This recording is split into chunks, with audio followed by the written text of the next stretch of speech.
नमस्कार मंडळी. घरच्यांना चवीसोबतच काहीतरी पौष्टिक खाऊ घालायचं असेल ना, तर ही रेसिपी एक वेळेस नक्कीच ट्राय करून बघू शकता.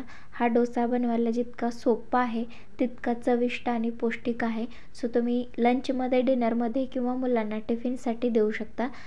चला तर या डोश्यासाठी साहित्य काय लागतं ते पाहूयात. 1 ग्लासभर आपण राशनचे तांदूळ घेतले. त्याचबरोबर 1 वाटी प्रमाणात आपण चना डाळ, मूग डाळ, उडद डाळ आणि त्याचबरोबर नाचणी घेतलेली आहे. आता या सगळ्यांना स्वच्छ धुवून आपण 1 तासभर इतकं भिजू घातलेलं होतं.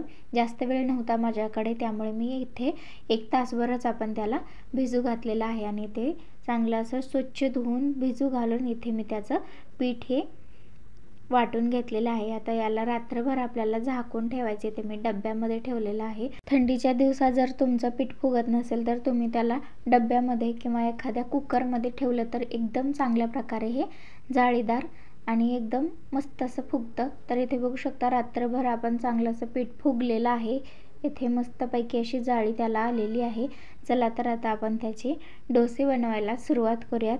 त्यामध्ये चवीनुसार मीठ आपल्याला टाकून घ्यायचं आहे, जसं हवं असेल तसं.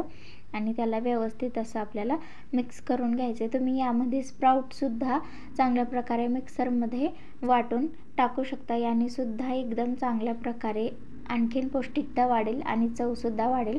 सो इथे आपण बॅटर व्यवस्थित मिक्स करून घेतलेला आहे.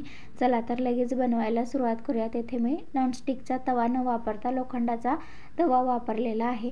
त्यावर आपण तेल टाकून घेऊयात. व्यवस्थित पसरवून घ्यायचं आहे. थोडासा पाण्याचा शिंतोडा मारायचा, जेणेकरून तवा जो आहे तो थोडासा थंड होईल आणि आपल्याला पीठ जे आहे ते व्यवस्थित पसरवता येईल. सो इथे पीठ टाकून घेऊयात आणि आपला डोसा जो आहे तो व्यवस्थित आपल्याला पसरवून घ्यायचा आहे.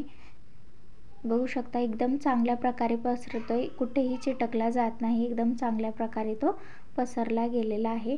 सो अशाच पद्धतीने थोडासा तवा थंड करून घ्यायचा पाणी टाकून आणि नंतर बॅटर टाकून तो व्यवस्थित आपल्याला पसरवून घ्यायचा, जेणेकरून आपला डोसाही एकदम चांगल्या प्रकारे पसरला जातो आणि मस्तपैकी जाळीदार आणि चांगल्या प्रकारे भाजला जातो. तर बघू शकता 1-2-3 मिनिटानंतर एकदम चांगल्या प्रकारे जो आहे तो खालून त्याला रंग आलेला आहे. त्याचबरोबर जाळीसुद्धा एकदम चांगल्या प्रकारे आलेली आहे.